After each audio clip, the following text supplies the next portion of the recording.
Welcome everybody. Thank you all for coming today. This journey began about 5 years ago in this very room, and it's going to kind of end in this room today in a way, because we're going to be moving venues. We're going to be moving into the city centre, and it's kind of fitting that this talk that I'm doing today comes at the end of this, because it's been a journey, as I've talked about in the last number of videos. You know, it has been a journey, and there is a finality, and there is a structure. You know, there's a path. It's a clear path. It's a simple path, but it's not an easy path. And I know there's still a lot of people out there in the Course in Miracles community who basically haven't a clue what this is and don't understand it. It's something that's new to them. It's something that no one else is teaching. People are a little bit afraid of it. But to be honest, like for a couple of years, like I didn't know where this was going either. You know, when I started this journey, I didn't see this picture at the end of it, because, you know, I want to remind people again that I wasn't a student of the Course.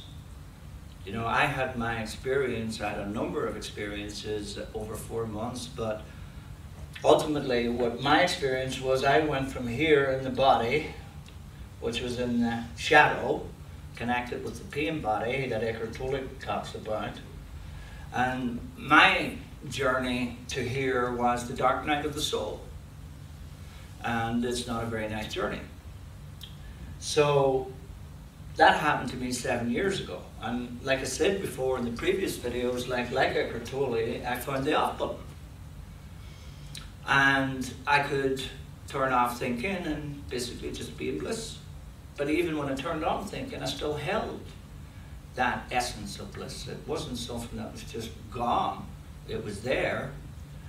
But I was still connected to the thinker here, and I was still connected to thinking here. There was no clear distinction between the two levels of this, and I wasn't aware of any levels at that time. All I was aware of was just this sense of being. I didn't have any awareness. I had awareness of everything above here, but my awareness of what was working and what wasn't working and what was happening down here was very limited. So my journey began 7 years ago. One night I was asked a question, and that question was, would I help to awaken our brothers? And I said I would, but I had one condition, which was something that I know now that I was very wise to put into that. Because my condition was this, that if I had a question, I would get the answer. That no questions would remain unanswered on this journey. And I didn't know 7 years ago exactly what this journey was going to be, but I knew I had a voice inside my head that I could basically communicate with, which would have been the Holy Spirit, God, whatever you want to call it. And I had another gift. I had a gift called vision, which meant that I had understanding. And that's only one part of what that gift is really about, because when you mix that in then with dyslexia and dysgraphia, all right, it basically means that I'm one fucked up person in there in the head. If you give me a problem, okay, I can give you a solution to the problem. Okay, if you give me a story, I can tell you the metaphysics that's in the story. This is the best way that I can describe what vision is. But I'm going to show you that just now in a little bit. But before we get to that, but basically my journey was to find a way through the ego thought system, which I did 3.5 years ago. Then I found my way through the level 2, the missing piece of the puzzle, which is the mindset of what Jesus calls in the Course the mind of correction. It's the mind of the Holy Spirit. It's the mind of right-minded thinking. In other words, it's the mind of God, because the Holy Spirit, being whole in spirit, is a part of God. So this would be, if you wanted to know how God would look on the world, how God would deal with problems, how God would look on right and wrong and good and bad, then when you get to this mind, you're going to be looking through the eyes of God and how God sees this world. So, that journey ended a few months ago. I think it was about 2 months ago that journey ended, and I found myself back here again. I found myself back on level 3 where the journey started 7 years ago. So what that means is this, okay, for the last 7 years, I have attended many Course in Miracles talks and workshops, and I've been to many festivals and conferences and so on, and the impression I get from people, from students and from teachers, is that they can basically lift the book and now they can do whatever they want. Okay? They can say whatever they want. They can teach whatever they want. Now, everybody knows who's associated with the Course in Miracles that there's no hierarchy. There's no one in charge of the Course in this world. Okay, so what you have is, you have this book, and this book is in this world. Okay, and there's nobody in charge of this book in this world. Which means there's nobody regulating this book. There's nobody to say, Michel Murray, you're teaching the Course right, or you're teaching the Course wrong. Or you're teaching the Course this way, or you're teaching the Course that way. Isn't that right, Murray? Right. Isn't that a great thing? Absolutely. Wonderful. Focus free. Exactly. However, let me read you this. And this is the introduction right at the beginning of the Course. This is a Course in Miracles. It is a required course. Only the time you take is voluntary. Free will does not mean that you can establish the curriculum. It means only that you can elect what you want to take at a given time. Okay? So, if you don't really understand what this is saying is, all right, is the Course is the Course. You can't change what the Course is. But even more deeper than that, what this is saying is, there's rules in this book. Okay? There's strategies in this book. There's facts in this book. And there's responsibilities in this book. So there is someone in charge of the Course. It's all inside the Course.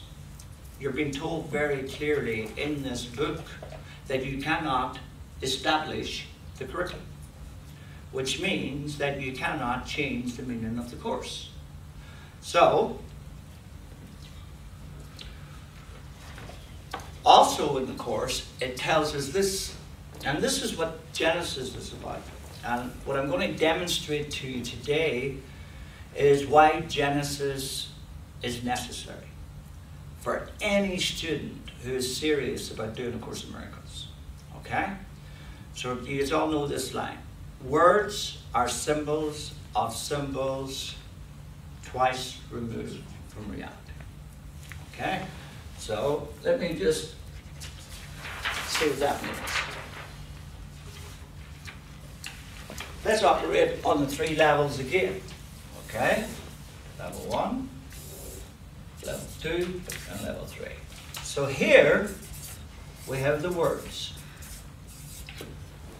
Okay? This is the form of Course in Miracles. Okay? Because the book is an effect. Isn't that correct?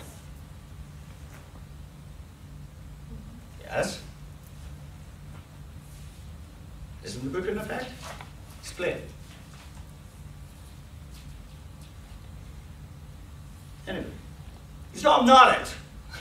Come on. It's a result of Jesus' intervention. It is an effect of a symbol. Cause, yeah. Of a symbol which is a cause. Yeah? Jesus would be a symbol, okay, for truth, wouldn't it? And then So the words point to the symbols and the symbols point to the truth. And you can only experience the truth. Well, you're reversing the words or symbols of symbols of. Yeah. This is the reverse of it, yeah. Okay, so this is the sum. This is twice removed from reality. This is once removed from reality. This is reality. Yeah? So. Actual, what it says is that it's not metaphorical, it's actually real. Yeah. Yeah. Exactly. But I took that as metaphorical. No. You see, that's the Yeah. problem you see Yeah. with words. You can take a literal meaning, you can take a metaphorical meaning, you can take whatever you want. Yeah. Because Jesus says very clearly in the course, you give meaning to everything. It's actually mathematics. Of course, there's one law, John, that transcends all laws. Do you know what it is? Yeah. Cause and effect. Cause and effect. And I'm going to show you cause and effect today. So, here we have. Second law of motion. So, here we have the book. Words on level 1 on form. Here we have level 2, which is the symbols. Okay? That's what Genesis is. Okay? Genesis is closer to the truth than all the words in this book, because all the words in this book contain symbols.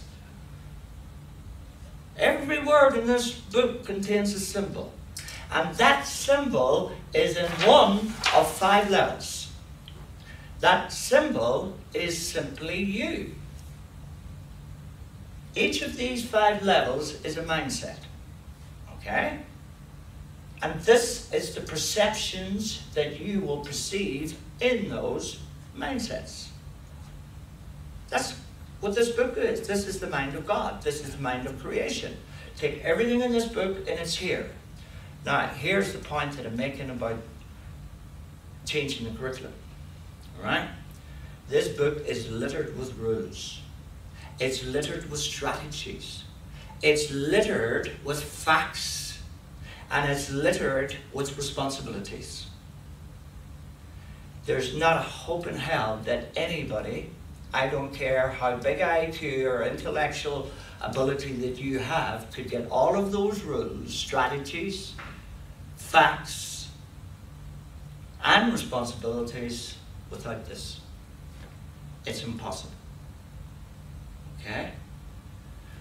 When you get fed up arguing about the words, remember, there's no truth in words. There's no truth in level 1. Okay? The words will point to the symbol. The symbol will point to the truth. So, when you're reading about the Holy Spirit in the course, all right, the word Holy Spirit is pointing to level 2. Okay? So what Jesus is saying when he's talking about the Holy Spirit, one of the characteristics of the Holy Spirit, let's say, is responsibility. It's acceptance. It's discernment. So when you give stuff to the Holy Spirit to take from you, what the Holy Spirit is asking you to do is, come you up here and let's look at this problem, the two of us together. Because you need to see the truth in it for yourself. You can't see the truth here. And this is why there's no truth in words. But everybody's arguing about the truth in words. So let's look at this mindset that everybody is in. I'll just set this here to see if it fits. Perfect. Okay. So let's say everybody in this world that's doing a Course in Miracles is on level 1. All right. How could you prove that? How would you know that? Because everybody's doing this book is going to be perceiving the words in this book either right or wrong, good or bad. In other words, your mind is split when you're reading this book. Okay? You're only going to perceive what you can understand at this level. Okay? What then the ego really wants you to do is to look at level 3, 4, and 5. Why does it want you to look at those 3 levels? Because they cannot be learned. They cannot be taught. there are 3 experiences, and you cannot teach an experience, and you can't teach an effect. Okay? So, one law that you need to understand is cause and effect. Okay? And how it works. But we're going to get into that later on. So, we have got to the words. We have the symbols. Alright? We have already did the rules. Have you seen that, Kevin? That video? I'm not sure. The rules. 10 rules.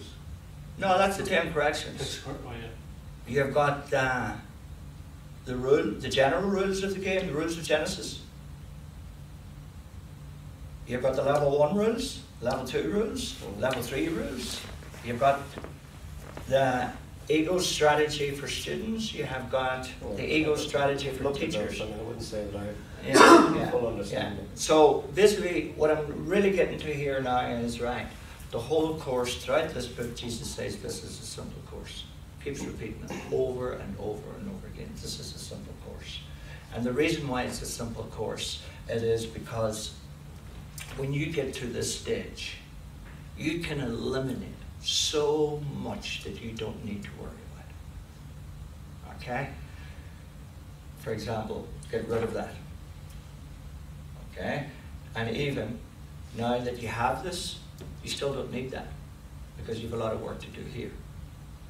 Okay? So let me explain this, right? Eckhart Tolle, forgive me now, John, is asked in his book, and this was the question that basically motivated me to write Genesis. And it's in chapter 3 at the beginning of the chapter. And it's the section called Don't Seek Yourself in the Mind.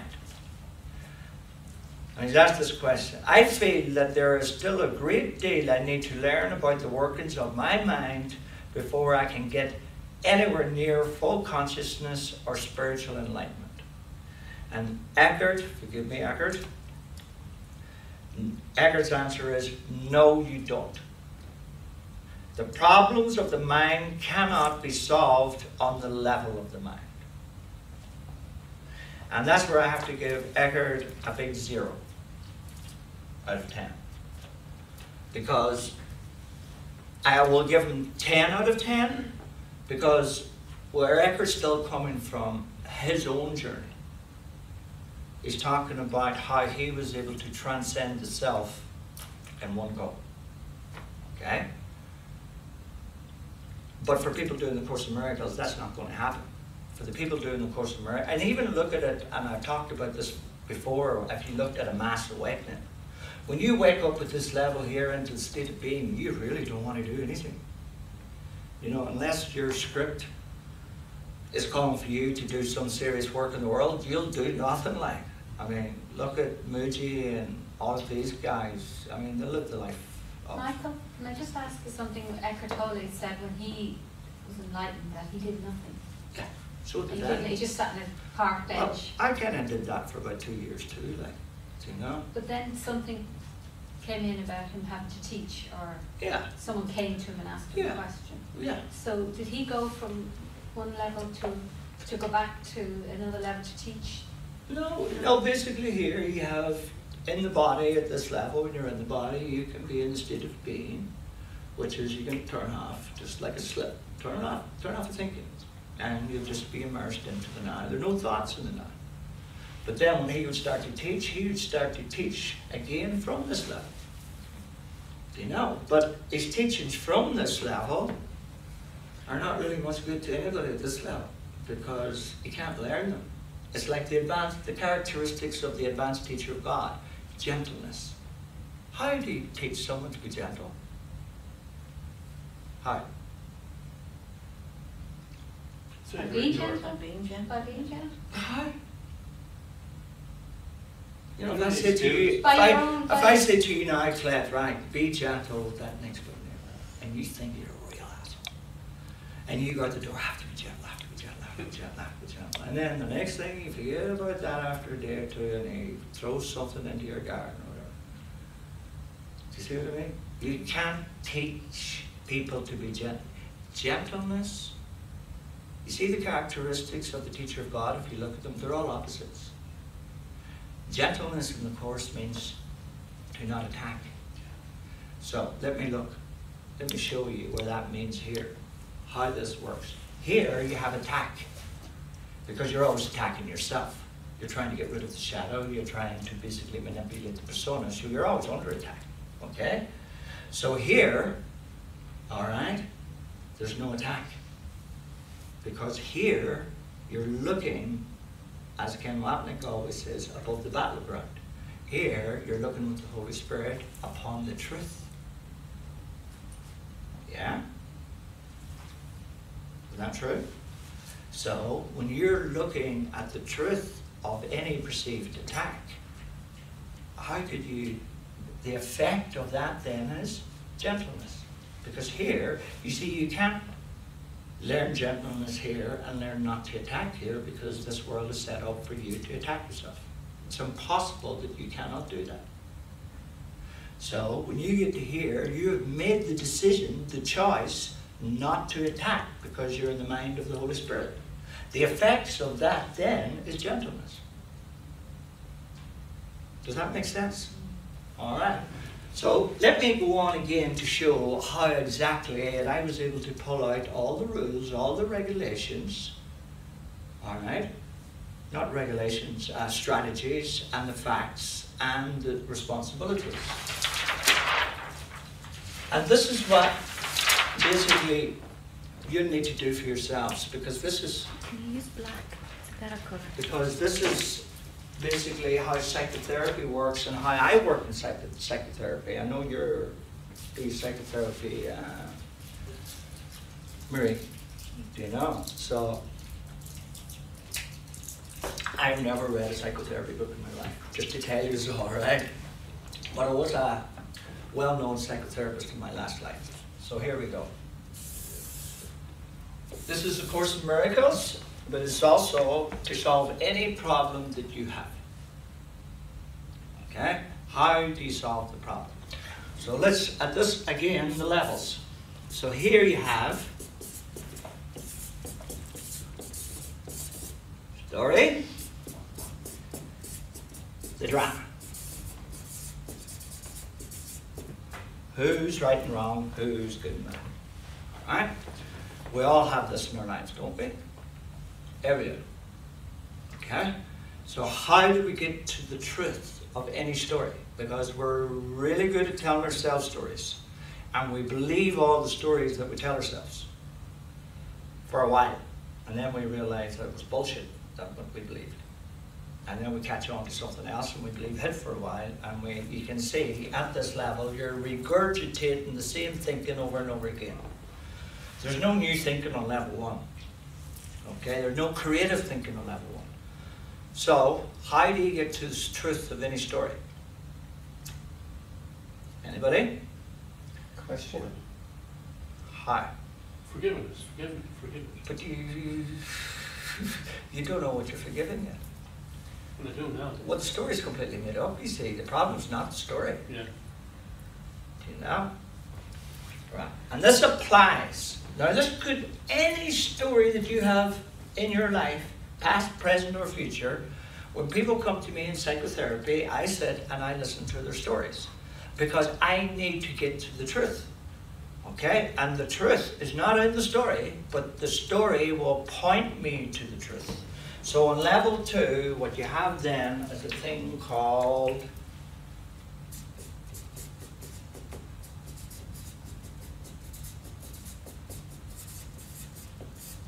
metaphysics. You see, the metaphysics are uncompromising because they are what they are. Okay? Anybody want to give me a metaphysics in a story? Remember, what's on level 2? The truth. What else is on level 2? Symbols. Yeah, because remember, we're trying to get to the truth up here. All right, because this is the jewel and the crown up here, because it is only the truth that will set you free. Which means if you're a prisoner of an idea in your head that you've been victimized, if you're a prisoner of an idea that one of your relationships is this, that, or whatever, okay? Then that idea is what?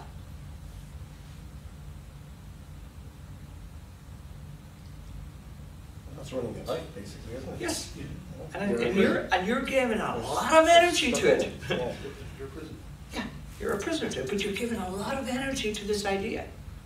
And that's what this is all about. It's not about the drama, the story that's here. What's happening under the surface is really what vision shows you. It's what level 2 is going to show you. But I can show you here now, right? Metaphysics of any story are all the same. Because you know what you're going to have? You're going to have these.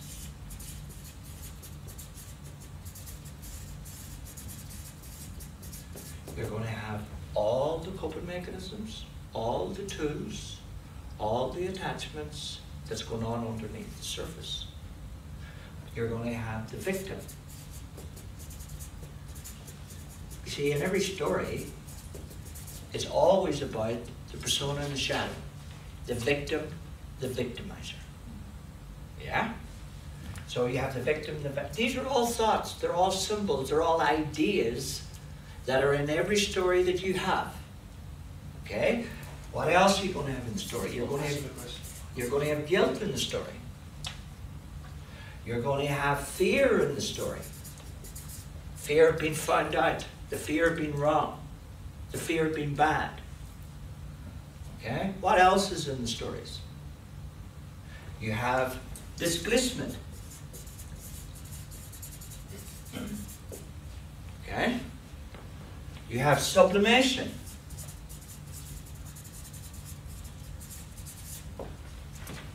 You'll have someone trying to fix someone.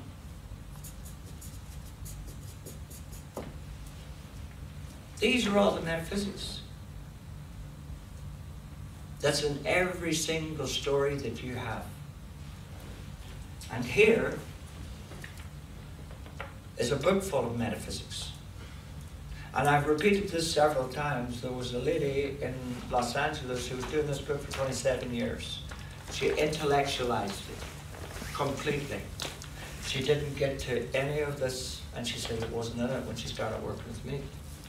And I told her to go back and read the book again. And she came back and ticked every single box. I was all in it. But she was so caught up with the story, the drama, the words, the descriptive words, the nouns, everything that the intellectual just adores. Okay? So you could also put intellectualize and age in it. All of the... I've done a video here one time called The Ego's Toolbox.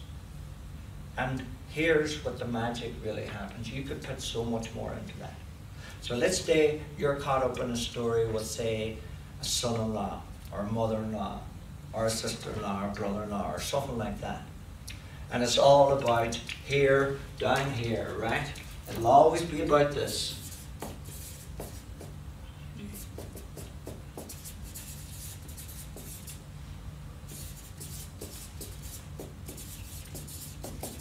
That's what it's all about. Each will be trying to prove who's right, who's wrong. Each will be trying to put their guilt onto the other one. Okay? And if you get caught up in this, in any story, you're going to get lost. Because that is the pain body that Eckhart Tolle talks about also. You have the pain body that's in the shadow, that's depressive, it's dark. I was in that. Okay, that's where my awakening took place. And you also have the pain body in sublimation, in the good room, in the persona. Musicians, you know, they'll write a sad song. Artists will paint some amazing pictures and everything. They're supplementing all of that negative energy at this level. So what I would say, and I would implore people who are doing A Course in Miracles is, you know, get to the symbols that's in the book, because you can stay stuck in the words. The book's going now 50 years. I think it was this year, with this edition was 50 years ago that it was put out. And there's still people have not got to the symbols, which means they need to get to the symbols if they want to get to the truth. Because when people come to me with their stories and their dramas, I look for all of this. It's all here in every story. But what I need to do then is I need to look at what is the thought that they're attached to. You know, because all of this will be in it, but there's a cause for that story. And that's what the psychotherapist does. Because that's what the psychotherapist will take all of this and it will point to one attachment here.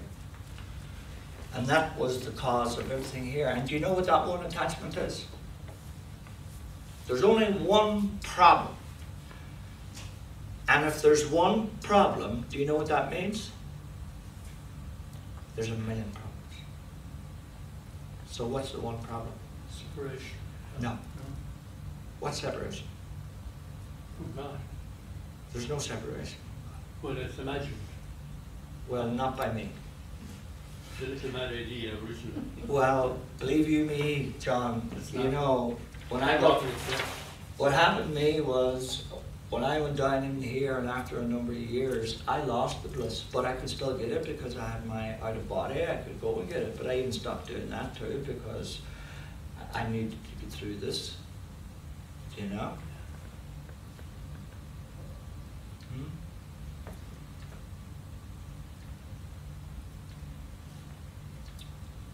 You see, it's the split here within yourself that you must make. And I have a number of students who are doing this. They literally feel split. And what that means is they're starting to become honest. But the split that's happening is not now between here. It's happening between here. You see, here everybody's trying to split. And they're trying to get rid of that part of themselves. That basically is the ego that they think's them. That's the great delusion in all of this. The part that you're trying to get rid of doesn't even belong to you. Do you know? And that's where everybody's getting caught. You know, they're trying to heal all of this shit. Why would they need to heal it? Like Jesus says in the Course, oh, just get out of hell. Ken Wapnick used to say it all the time. Like, look at the ego. You can only look from the ego here. So throughout even in the section, the correction of error, it's all about level 2. Because this is the mind of correction. This is the error. The correction of error is not up here, it's not up here, it's not here. It's here.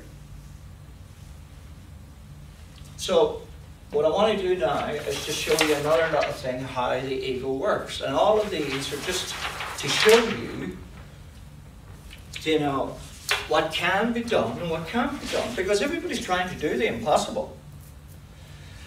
And if you're banging your head against the wall, you know, think for a minute. You're banging your head against the wall, at least you're being honest, doing banging your head against the wall because you're frustrated. But you're being frustrated because you're trying to do something that can't be done. And that's what the ego loves. Look at the amount of energy that the ego gets from people who are trying to do the impossible. Simple as that. So I'm going to show you exactly how the two thought systems work. All right, again, we use the 3 levels. Okay, so 1, 2, 3. So here,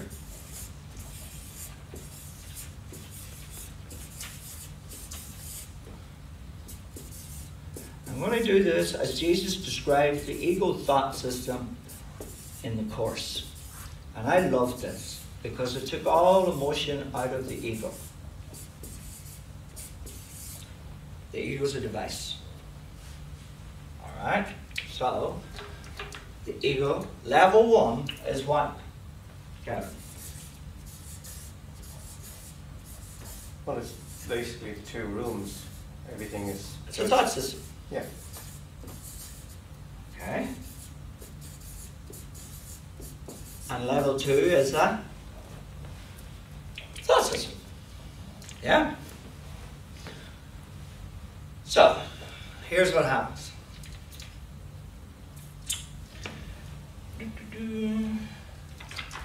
Wee green man. Alright?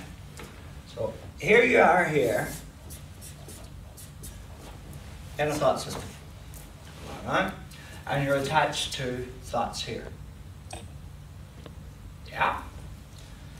So, what happens when you go to level 2?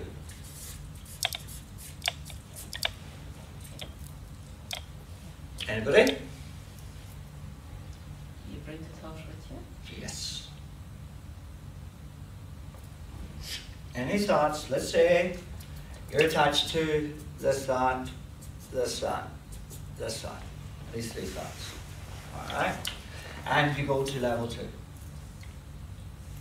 Okay? In the course, you're told a rule. You're told a fact. You're told ideas do not leave their source. Over and over again in the course, Ken Wapnick said it more times than I heard anybody else say it. Ideas leave not their source. So when you go to level 2, okay, you're taking thoughts and ideas that belong to the ego with you up here. So you take those 3 thoughts with you. Yeah? 1, 2, 3. And you're taking them with you. So you could stay up there for a few minutes. You could stay up there for a few days. But sooner or later, okay, what's going to happen? These thoughts will return to their source. Ideas leave not their source. And when the thoughts return to their source, what happens to you? Back with it. Bingo. You're back with it. So, again, these 2 levels are life and death. Yeah? So let me show you what happens when you die. You die in the body, and again, you'll be attached to a hell of a lot more thoughts than 3 anyway. All right, and these thoughts could be my special love, the person who I hate. You know, you'll be attached to the body. You want a better body. You could be, there's many thoughts in there you want to be attached to. So the body's aside now, and the next thing you up there to the spiritual universe, and you land up here, and you have what with you? All those thoughts. You have 4 or 5 ushers carrying in all your attachments, and trolley after trolley after trolley. But the problem is, you see, there's no place up there for your luggage. So it's like when you go to Australia and your visa's not right, you're on the first plane home. So it's the same here. All right, you'll go through customs, which means you'll do your life review. All right, and if you get through that, then you'll go into applying for another visa, which you go in and write your script. Okay, and when you get through that, you're back then into the world again. Feed me. And you do it all over again. So that's how reincarnation works.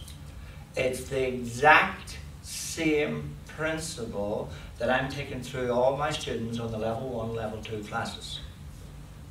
Okay? I'm taking them through them this way. Let me explain to you. Now, this is a thought system. This is a thought system as we just discussed. So I'm quickly going to run through this now and kind of explain to you how the ego thought system works. Right? Let's do this Eckhart Tolle's way for a start. Because I need to kind of put up and shut up on this because I will be crucified.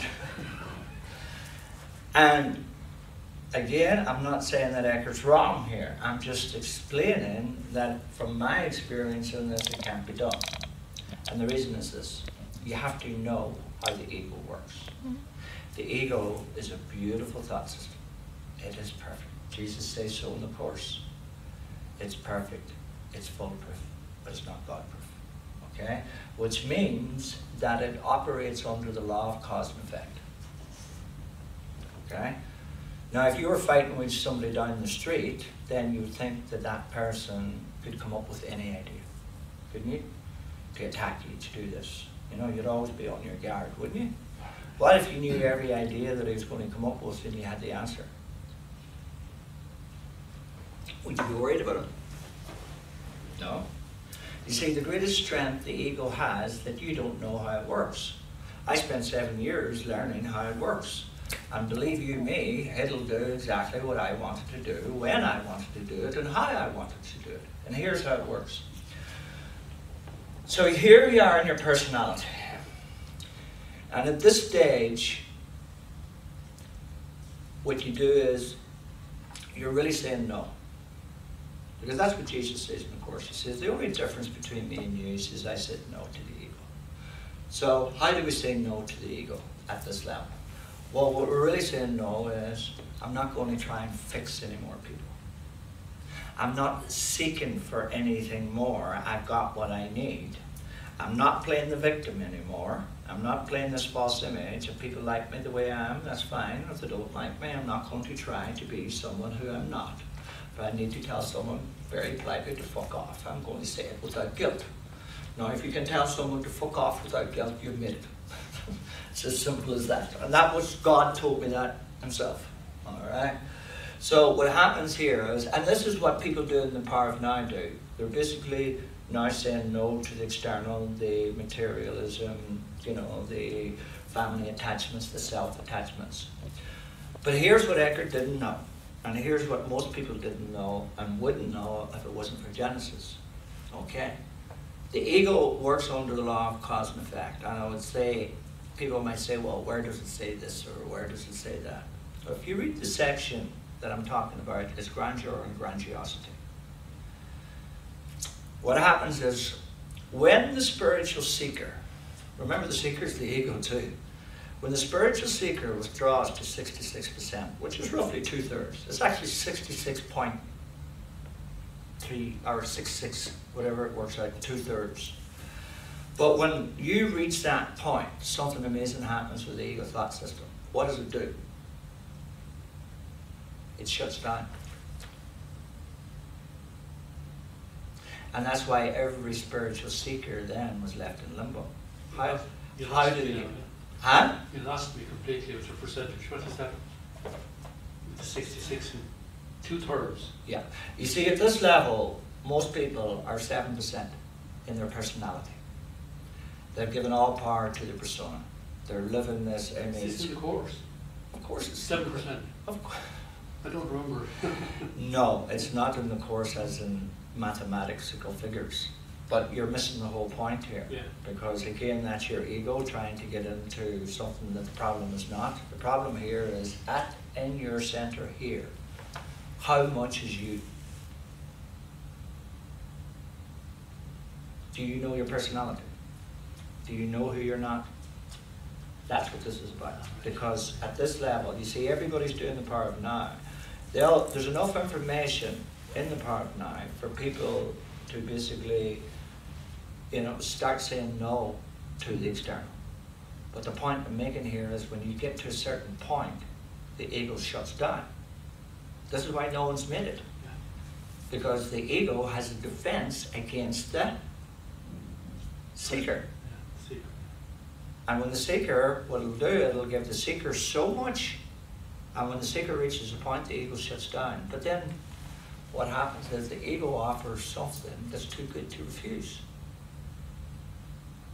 What do you think it is? The ego offers spiritual enlightenment. Kind of false spiritual. Oh yeah. Yeah. And at this stage, what does the person think? They think they've made it. Because they fucking want it. Yeah, you're not the only one. And that delusion that I'm enlightened can continue for a long, long, long time. And what's happening is that person is building up and building up and building up a shadow. It's that simple. So, if it wasn't for A Course in Miracles, we wouldn't know that. So what I do with my students is, when we get to 66%, the ego shuts down. It's very Yeah, easy. the personality to 66. Yeah. Right. So what happens is then it's very easy to take the person here and start beginning the 10 corrections. So now, here's the good part. Now the ego does what we want it to do. What? How do we find the other 33%? Just pause for a moment. The ego has shut down.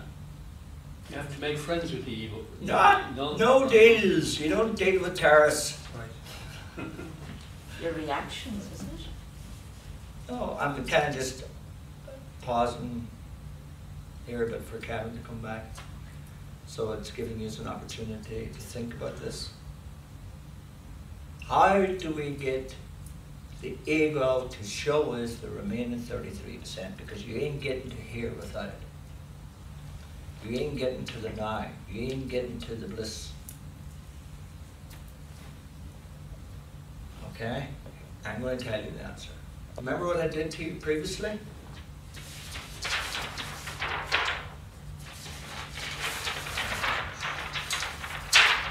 Remember what I did to you here? All right. When you now, right, are 66% your personality, okay? Remember the ego's hiding 33%. If it wasn't for level 2, it's too big for that person to jump to here with 33% attachments. Okay? So when the ego shuts down at 66%, I bring the person to here. And now they bring with them the remaining 33%. Okay? And at this moment in time, what you should be attached to are around 10 thoughts. Why 10 thoughts? Because there's 10 corrections. So, when I get people up here now, right, we get prepared. What are we prepared for? Ideas returning to their source.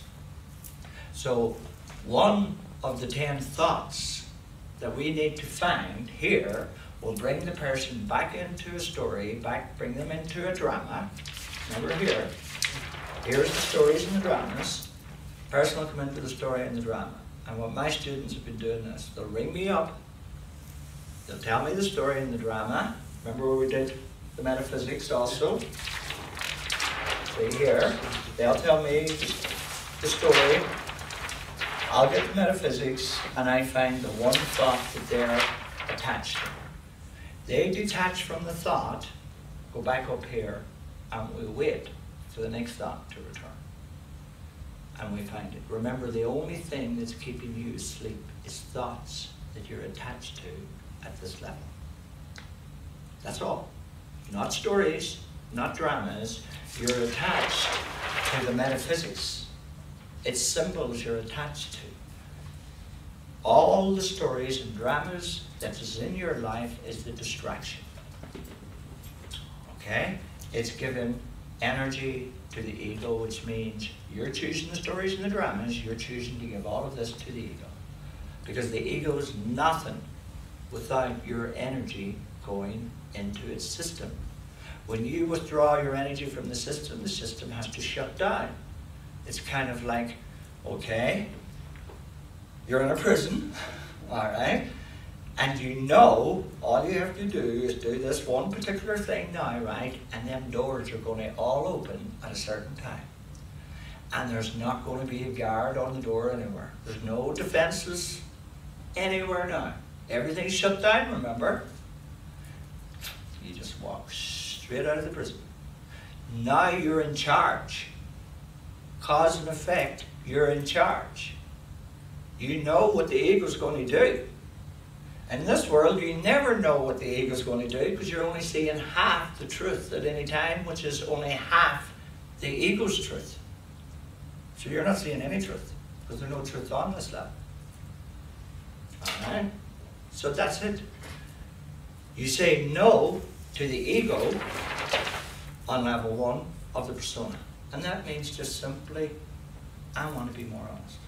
I'm not going to be the pretentious, intellectual, passive-aggressive, you know, whatever other adjectives you want to put onto it, like, you know, I'm not going to play this little victim who plays the victim to get everything I want in my life and to get people to feel sorry for me, because the victim sucks energy from people, because that's the ego. You know, they're playing the victim, so it's not this person. Let's say you're playing the victim, Claire, okay? And when people come to me, they're playing the victim. But what they're really doing is coming, and this is the ego coming with the begging bowl and feel sorry for me, and all now is I feed the ego through you. You're feeding the ego. That's not enough for the ego. The ego wants me to feed it through you too. And that's what people do when they come with their stories. You know, that's the ego coming. Is there any more suckers out there? Yeah. Can you get somebody else to feel sorry for you, to feel pity for you? All of these things. Because remember, this is a thought system, okay? And it's energy. And here's the beauty about all of this, right? See all the energy that you give to the ego. All that energy, right, blocks out everything that you're seeking for. You see, when you get to level 3, the last couple of months I've been walking every day in bliss. Just can stop at any moment. I feel the presence of God all around me, everywhere around me. It's an unbelievable feeling to have.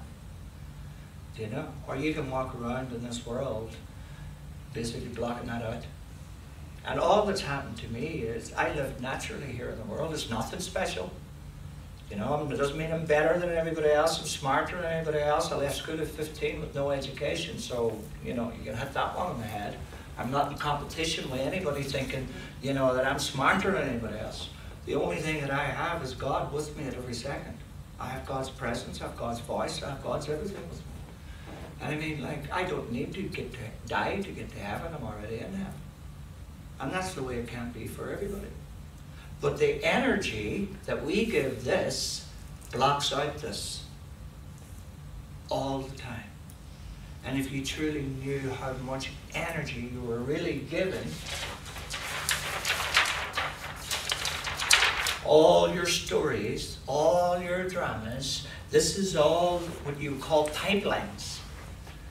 You know, like intravenous, that, you know, in the matrix or whatever you get plugged into. This is all going straight into the ego. And that's how it works. And that, I'm only giving you a synopsis of it, right? Like I said, many of you already know I'm rewriting this book, and I'm not rewriting it because it's a crappy book.